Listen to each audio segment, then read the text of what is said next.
Hi everyone, you're welcome back to my channel. To the old subscribers, thank you so much for always supporting, and to the new subscribers, thank you for subscribing and you're welcome. If you have not subscribed already, please do so and hit the notification button when you do so. In today's video, I'm going to be sharing with you how to make the Nigerian Puff Puff. I'm going to be showing you how to actually make Nigerian Puff Puff in a different way. If you would like to see how, keep watching this video. Making Nigerian Puff Puff is a process that would need you to use one or the both of your hands. Now, personally, I do not like to cook in a messy situation. I mean, there are some things that you have to use your hands to do. I'm not saying it's wrong to use your hands. It's just my preference. If there's another way of doing things without messing up my hands, I would definitely go that way. Also, one reason why I do not really like to use my hands to make puff puff is because I have a new baby, and sometimes he might be sleeping and I hear him cry. I have to rush to see if he's fine. I do not want to be in a situation where I have to go through a long process to wash my hands and clean up before I go get him. So this process is something I've actually tried a few times before I feel confident now to show you, and I'm going to be showing you how to overcome some of the challenges I also encountered while I was trying to figure out what works for me. So yeah, I'm going to be showing you the prepping and the frying process later on in this video. Let's get to it.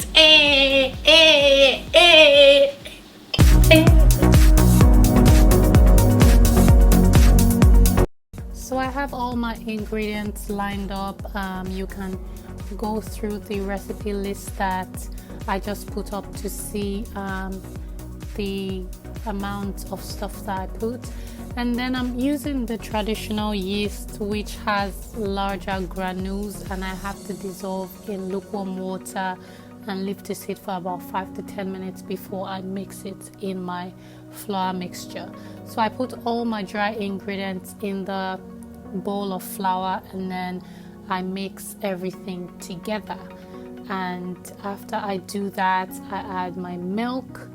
And then for this recipe, I do not like to use white sugar. In fact, we do not use white sugar in the house, so I use honey. So it's the 5 tablespoons of honey I mix with some milk, and then mix in the flour mixture.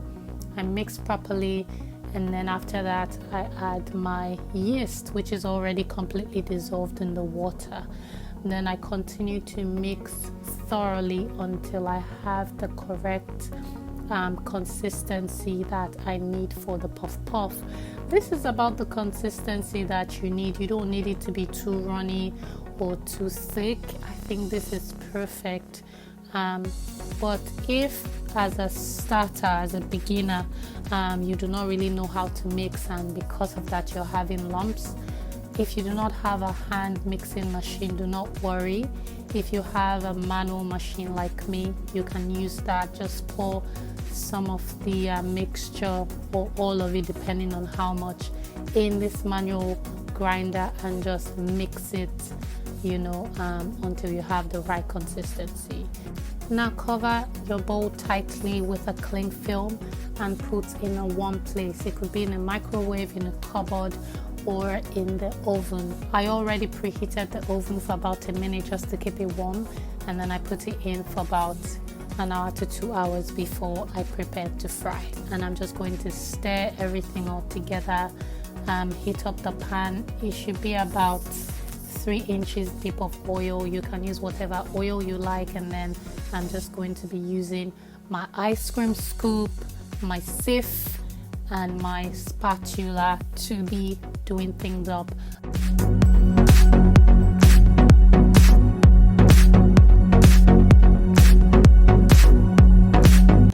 I also like to use a chopstick to flip the balls around in the pan. I mean, they're supposed to turn by themselves, but you can also use your chopstick to turn. And yeah, check to see if it's ready. And this is about what you should see when it's ready. It should take about 4 to 5 minutes for a batch to be ready. I mean, if you have a situation like this where you do not know how to scoop, you can always use a spatula, a spoon, or whatever you have to help yourself get proper molds in the oil.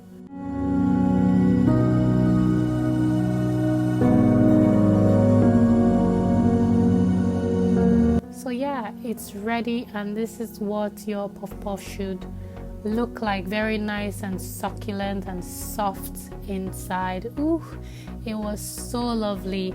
I even had to make some more later because this portion is like an appetizer for us in the house. Anyways, I served this lovely, delicious puff puff with peppered gizzard sauce. Ooh, it was so delicious, delish. And then I had to tantalize the husband's taste buds. Anyways, let me know if you're going to be trying out this recipe. Thank you so much for watching. I'll see you in my next video. Bye bye.